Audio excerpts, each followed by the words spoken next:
அஸ்ஸலாமு அலைக்கும் ரஹ்மத்துல்லாஹி வபரகாத்துஹு. ஆதமுடைய மகனே, நிச்சயமாக நீ என்னிடம் துவா செய்து கொண்டும் நான் பாவங்களை மன்னிப்பேன் என்று ஆதரவு வைத்தவனாகவும் இருக்கும் வரை நான் உன்னை மன்னித்து கொண்டிருப்பேன். எவ்வளவு பாவங்கள் இருந்தாலும் அதை பற்றி நான் பொருட்படுத்த மாட்டேன். நீ எவ்வளவு பெரிய பாவியாக இருந்தாலும் உன்னை மன்னித்து விடுவது எனக்கு பாரதூரமான காரியமல்ல.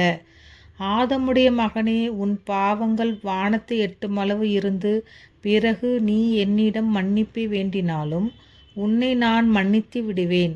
அது எனக்கு ஒரு பொருட்டல்ல என்று அல்லாஹு தாலா கூறுகிறான் என நபி ஸல்லல்லாஹு அலைஹி வஸல்லம் அவர்கள் சொல்ல தாம் கேட்டதாக ஹஸ்ரத் அனஸ் இப்னு மாலிக் ரலியல்லாஹு அன்ஹு அவர்கள் அறிவிக்கிறார்கள்.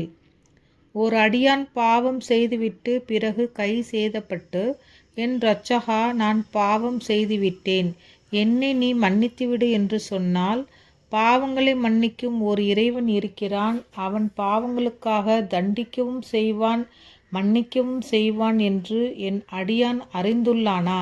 என் அடியானை நான் மன்னித்து விட்டேன் என்று மலக்குகளிடம் கூறுகிறான்.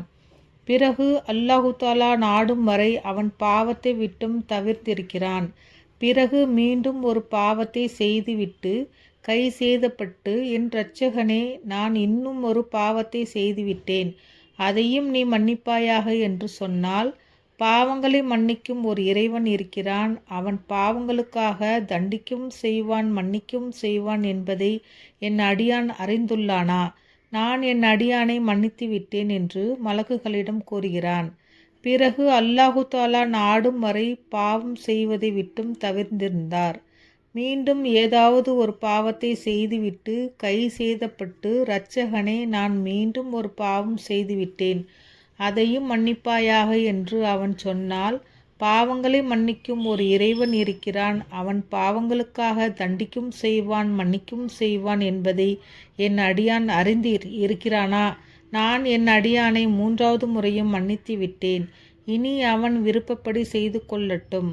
ஒவ்வொரு முறையும் பாவத்திற்கு பின் தௌபா செய்தாலும் அவனுடைய தௌபாவை ஏற்றுக்கொள்வேன் என்று அல்லாஹு தாலா மலக்குகளிடம் கூறுகிறான் என்று ரசூலுல்லாஹி ஸல்லல்லாஹு அலைஹி வஸல்லம் அவர்கள் கூறியதை ஹஸ்ரத் அபு ஹுரைரா ரலியல்லாஹு அன்ஹு அவர்கள் அறிவிக்கிறார்கள். எவர் பேணுதலாக பாவ மன்னிப்பு தேடுவாரோ அவருக்கு அல்லாஹு தாலா ஒவ்வொரு நெருக்கடியில் இருந்தும் வெளியாகும் வழியை ஏற்படுத்தி கொடுக்கிறான். அனைத்து கவலைகளில் இருந்தும் ஈடேற்றம் அளிக்கிறான். அவர் நினைத்து பார்த்திராத முறையில் அவருடைய தேவையை நிறைவேற்றுகிறான் என ரசூலுல்லாஹி ஸல்லல்லாஹு அலைஹி வஸல்லம் அவர்கள் கூறியதாக ஹஸ்ரத் இப்னு அப்பாஸ் ரலியல்லாஹு அன்ஹுமா அவர்கள் அறிவிக்கிறார்கள். அஸ்ஸலாமு அலைக்கும் ரஹ்மத்துல்லாஹி வபரகாத்துஹு.